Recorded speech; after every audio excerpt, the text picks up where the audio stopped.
Darling.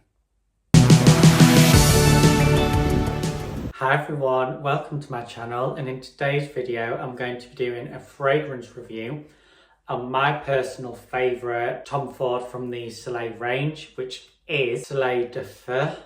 Now I think that's how you pronounce it, so I've done like YouTube translations because obviously it's French, and basically it translates to the fiery sun. So it's Soleil de Feu. I think that's how you pronounce it, so don't come for me if that's wrong. But anyway, this is absolutely my favourite out of the Soleil range. So you've got Soleil Blanc, Soleil Neige, and then this Soleil Brûlant. I think that's how you pronounce that one. And then this is the fourth one in that collection, so it's Soleil de Feu. This, I actually don't even know how to start with this review because it is just absolutely stunning. And I actually wish that Tom Ford released this one way back in 2016 because I think this would have made much more of an impact back then rather than the Soleil Blanc. I mean, the Soleil Blanc obviously is stunning and it is a masterpiece in its own right, but this is everything that I wish that Soleil Blanc was originally. So I'm so glad that there's this version that's out now, and I think it was launched back in 2023, I think. It's either 2022 or 2023, so it's still pretty, new. Certainly it's the latest one in the Soleil range. But anyway, before I get into it, I just want to start first of all with the bottle. Obviously it's in the classic white, which is part of the Soleil range as well. But I really love this coloured label, so it's sort of a bronzy, it's like a bronzy gold, that sort of thing. I'll just sort of show it on there. It's a little bit blurry, but you can sort of see the colour. So it's still like in keeping, obviously, with the Soleil range. But anyway, I've rambled on a little bit too long, so let's get into this review. So I got my hands on Soleil de Feu back in 2024, so it was literally June last year. And I went away to Paphos, which was in Cyprus, and I always feel like whenever I go somewhere new, I want to treat myself to a fragrance. I know some people might think that's extreme, but I always think fragrance is like liquid memories. So whenever you smell something, like if you have a new scent. So basically what I'm saying is I treated myself to Soleil de Feu from York Designer Outlet, and it was heavily discounted, and I was like, well, that's perfect for me because I love the scent. But I knew that I wanted something kind of rich and creamy, and this just ticked everything for me. So I knew that when I went to Paphos and then when I came back, every time I smelled this, it would remind me of my holiday away in Paphos, and it absolutely does. Like, I actually don't even know if I want to smell this now because it'll just transport me back to Paphos a year ago, and it'll just make me sad because currently it's raining and it's actually thundering here in the UK, which is ironic given that this is such a summery kind of scent. Darling.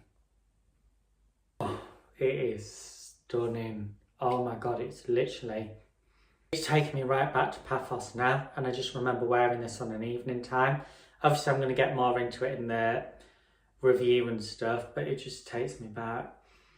Oh, it's just so rich and creamy. And I do want to say that I don't know why this was originally marketed for just women, and it always frustrates me when like fragrance houses do this because there's absolutely no reason as to why a man couldn't wear this.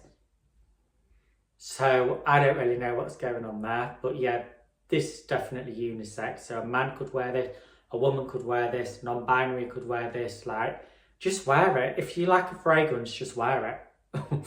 End of. So for the notes of Tom Ford Soleil de Feu, we have sandalwood, amber, benzoin and tuberose. The opening of Soleil de Feu is rich, it's bold, it's creamy, it's just everything that I envisioned summer to be. So for the dry down, it then turned into a well-rounded, full-bodied, sort of a woody, creamy, amber sort of scent.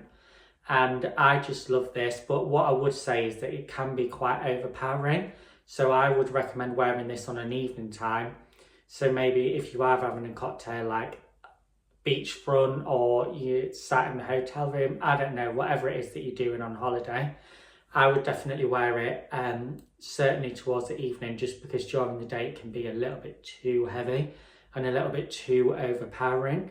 I mean, if that's the sort of vibe that you want to go for, then, you know, go for it, but it can just be a little bit claggy, a little bit too much, and it's not really certainly what I want when I'm, you know, dipping in and out of the sea, the pool, whatever it is that I'm doing. In terms of its sillage and the longevity, so I would definitely say that this is medium to heavy, and I wore this in Paphos, and I would spray this probably around 5 p.m, so it was the evening just before we were going to dinner and like settling down for the night or whatever it was, like cocktails by the beach, that sort of thing. Usually around 5 o'clock, 6 o'clock, and I would still smell it on my skin gone midnight. So it definitely lasts for up to maybe 6-7 hours on my skin, and I think in the warmer weathers it just projects better than in the colder months. So I did try this actually last November, and it just didn't really perform as well as it does in the warmer, hotter months. I'm going to round it up now, but I've got to say Tom Ford's Soleil de Feu, absolute classic, instant hit for me. Definitely worth trying if you are already a fan of the Soleil range. So like I say, you've got Soleil Blanc, Soleil Neige, Soleil Brûlant, I think that's how you pronounce that one, and then this one, Soleil de Feu. Let me know what your thoughts are. If you tried this, did you like it? Did you not like it? Let me know in the comments below, because I would love to hear from you guys. I really hope you like this review, and take care of yourself. I'll see you in the next one.